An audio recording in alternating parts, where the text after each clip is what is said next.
kiwi. Alguna bebida, como por ejemplo café. Siempre se dijo que lo importante era comer fibra. Entonces yo lo que hago por las mañanas es cojo los cereales estos alargados. Después es importantísimo hacer gimnasia, hacer la postura de la ranita, que es que hay que llegar hasta el suelo, estar así agachada y te quedas así un buen rato. Luego las otras torsiones, de estar acostada o sentada y torsionar las piernas. Dinamismo, camiñar e todo que está aí dentro, sai, móvese, sai por fora.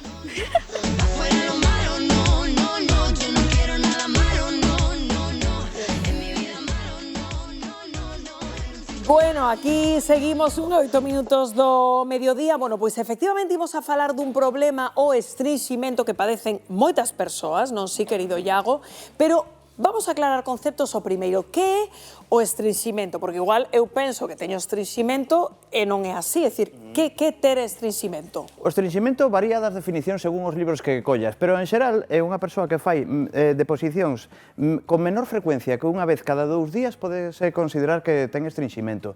E ademais tamén pola dureza das feces, pero sempre é obligatorio. Canto máis tempo levas en facer de vientre, máis duro vai ser o que vas botar logo. Entón, pois, realmente, inda que o definan de dúas formas distintas, o final é o mesmo. Pero, por que se provoca? É dicir, que pasa no noso corpo para que haxe ese estrinximento? Curiosamente, o estrinximento soe ocurrir cando o intestino funciona demasiado ben. Es decir, que nós, canto peor dixiramos os alimentos que temos tomado, máis residuo deixan, entón ocupa máis volumen e causan ganas de facer de vientre. Creo, ademais, que temos un grafismo onde podemos ver perfectamente isto que nos estás explicando, non? De que está pasando no noso intestino para que se produza, non? A medida que o contenido intestinal vai caendo na parte final do intestino, que é o recto é unha mucosa, é dicir, ten unha mucosa digestiva, ten a capacidade de absorber, pero somente ten a capacidade de absorber auga, non alimento. Entón, a medida que as feces vain reposando no recto, van chuchando auga, ata que ao final tes aí pois un diamante marrón e é moi difícil de sacar. Por eso deberíamos evitar pasar demasiados días en facer de vientre, porque canto máis tardemos, máis duro vai ser o que imos sacar de aí. Pero, Iago, esta pregunta seguro que en consulta xa fixeron un montón de veces. Cando teño que preocuparme? É dicir, cando teño que ir ao médico? Mira, hai unha circunstancia que eu penso que debería preocupar a todo o mundo. É cando unha persoa pasou, é dicir, non o mismo ser estrinxido crónico e xente por razóns xenéticas que absorbe demasiado ben a auga e o ten desde sempre, pero unha persona que tiña un hábito intestinal normal e nota que nos últimos meses cada vez ten un maior estrinximento, a min pareceme moi preocupante porque xuxire que algo está pasando no seu intestino. Pode ser un síntoma dun cancro de colon, por exemplo, que é o noso máximo terror. Porque, claro, un cancro de colon xurde na mucosa intestinal, vai ocupando espacio, cada vez transita peor o intestino. Por suposto, non deberían preocuparnos médicamente que un día de repente estuvo estrinxido porque un cancro de colon non é un champiñón, non aparece así, pum, e de repente se obstrúe, sino que é un proceso progresivo. Entón, un estrinximento súbito é horrible, o sea, é moi molesto, pero non é preocupante. E que síntomas dá o estrinximento, ademais dos obvios? Sí, normalmente o que produce é problemas volumétricos, é dicir, unha persoa con estrinximento cada vez ten máis congestión abdominal, porque a medida que se vai formando un tapón no recto, non solamente as feces, tampouco os gases son capaces de sair.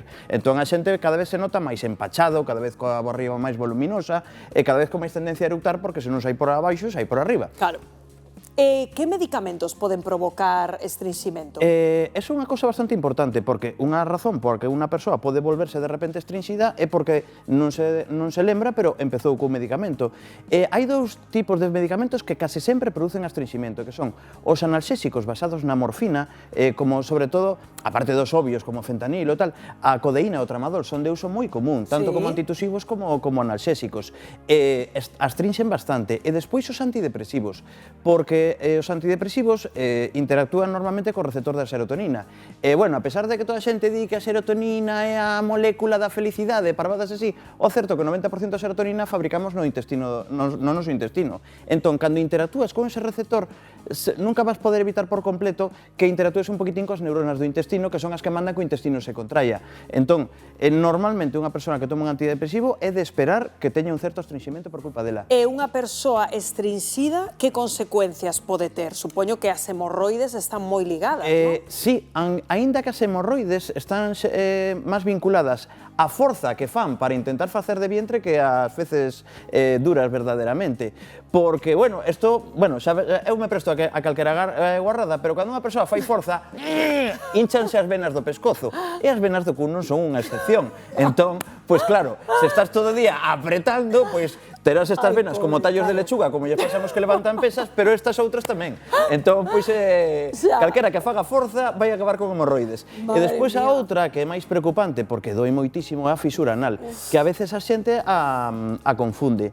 Pero a fisura anal, sobre todo, produce un dolor terrible cada vez que a persoa fai unha deposición e, ademais, sangra. Entón, é unha cousa máis fácil de... seguro que para vos motivo de consulta, Sí, motivo de consulta. E que cal é o tratamento? Normalmente, hai certas cremas, eu só recetar unha que é unha fórmula magistral de diltiazem que fai que o músculo anal non se encontraia tanto, porque, curiosamente, canto máis me doe, máis se contrae o esfínter e máis ten tendencia a rachar en vez de dilatarse. Agora creo que me contes así remedios, alimentos que podemos tomar para evitalo, pero antes, Iago, que isto tamén pode ser moi políticamente incorrecto, pero logo estas cousas axudan moito. Iago, cal é esa que temos aquí un retrete? Cal é, digamos, o xeito correcto no que nos temos que sentar no baño, sobre todo se temos problemas de estrinximento? Pois, curiosamente, a forma idónea de facer de vientre é facendo de cuclillas. Pero o problema, porque canto máis se aproximan os xeonllos ao peito, máis se dilata uns músculos que tenemos na pelvis. Pero o problema é que cando faz a pulso, pois, sobre todo a xente maior, baixa a tensión e podes caer. E, de feito, no Hospital de Lugo tiñamos unha cousa que se chamaba o síndrome da taza turca, que era un hematoma na fronte e dous nos xeonllos, porque a xente apretaba e caía para baixo. Pero entón, como hai que unha alternativa que hai é ter un taburete diante do baño. De maneira que, en vez de estar así, que tes os xeonllos en ángulo recto, os pons así. Eu sei que parece unha tontería, pero cando che pos así, entran as ganas de facer de vientre con moita máis facilidade.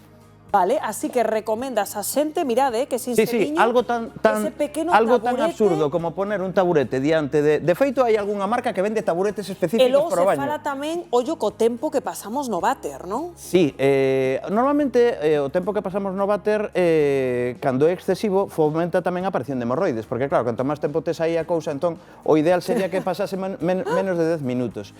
Pero bueno, hai xente que tamén pasa máis tempo porque intenta forzarse, e non é mala idea, porque o noso corpo ten certa tendencia ao automatismo, ás costumes, xente que quere facelo todos os días a primeira hora da mañá, e sei que parece un pouco obsesivo-compulsivo, pero o certo é que se o meu corpo se acostuma a un certo horario, hai unha certa tendencia que o subconsciente xa me causa as ganas de facer de vientre. Entón, bueno, que alguén espere un poquinho máis para forzar a hora correcta, ter unha rutina é algo bastante bo. E que facemos ca alimentación, Iago? Pois coa alimentación temos dous tipos de fibra, e as dous son boas para facer de vientre. Unha é o que chamamos a fibra insoluble, que é, por exemplo, a que ten a piña, que ten unhas hebras que son imposibles de compactar correctamente, tenden a deslizarse entre sí, é algo fácil de entender, unha cousa puramente mecánica. E despois, a fibra insoluble, moi particularmente a que ten as semillas de lino, a fibra soluble é bastante útil. O que pasa é que non basta con tomar unha cuchara de semillas de lino, hai que facer que a fibra saia para fora. Entonces, se eu poño nun vaso de auga quente e deixo reposar durante unha hora unha cucharada de semillas de lino,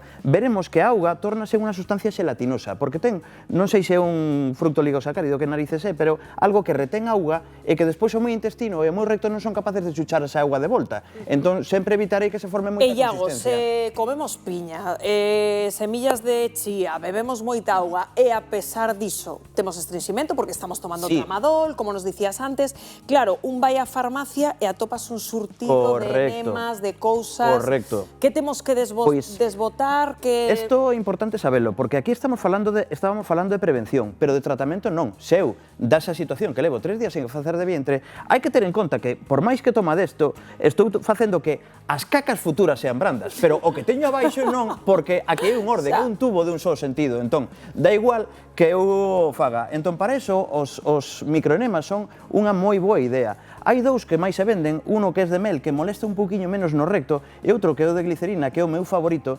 porque a glicerina fai que a zona este máis lubrificada, disolve un poquinho as feces, pero ademais provoca unha leve proctite, unha leve inflamación rectal. O recto, al igual que a vexiga, cando a xente ten cistitis ten moitas ganas de orinar, a xente cando ten proctitis ten moitas ganas de facer de vientre. Entón, lle manda o recto que empeza a facer o traballo de parto. Eu sempre fago aquí unha comparación que é un pouco cochina, pero que entende todos os pacientes na miña consulta, é que cando eu estou facendo isto é parecido a quitarlle o tapón a botella de champán, porque se me adico a estar tomando un montón de fibra e vou facendo que un montón de gases e feces, é como estar como un campeón de Fórmula 1 axitando que saia o tapón. Normalmente lle vai facer menos dano aquí haberlo arrincado que haber facado que se multiplica a presión, porque hai xente que o pasa horriblemente mal. E a facer que sea un pouco máis blandiño e que o paciente non pareza un obús expulsando un proxectil de 155 milímetros é bastante máis saudable para a Non, e xente. ademais porque ten que pasarse fatal. Vamos, ha de pasarse. Eu, por sorte non o padezo, pero... Iago, por certo, Pois eso tamén, son certos medicamentos que hai dous tipos de medicamentos para facer de vientre. Uns que son basicamente fibra purificada, que tanto pois o plántago como este que me parece que é lactulosa, que son inofensivos, se poden tomar... Pero ti recomendas o enema, como nos estabas dicindo, se hai de verdade un problema... Claro, eu aconsello, sobre todo, as prevención feces. con dieta. Se a dieta non basta, podemos facer algo de fibra farmacolóxica, e se non, eso para prevención, e para tratamento sempre o microenema. Pois quedámonos con iso. Creo que temos unha preguntiña de WhatsApp. Por certo, quen padece máis estresimento, pola túa experiencia? Homes, mulleres? Mulleres, menos? claramente. Mulleres? Aí non sei que farán as hormonas sexuais sobre o intestino, pero As é mulleres, impresionante, é abrumadora a maioría. Que curioso. A ver que nos consultan. Teño a miña nai, pois, precisamente, encamada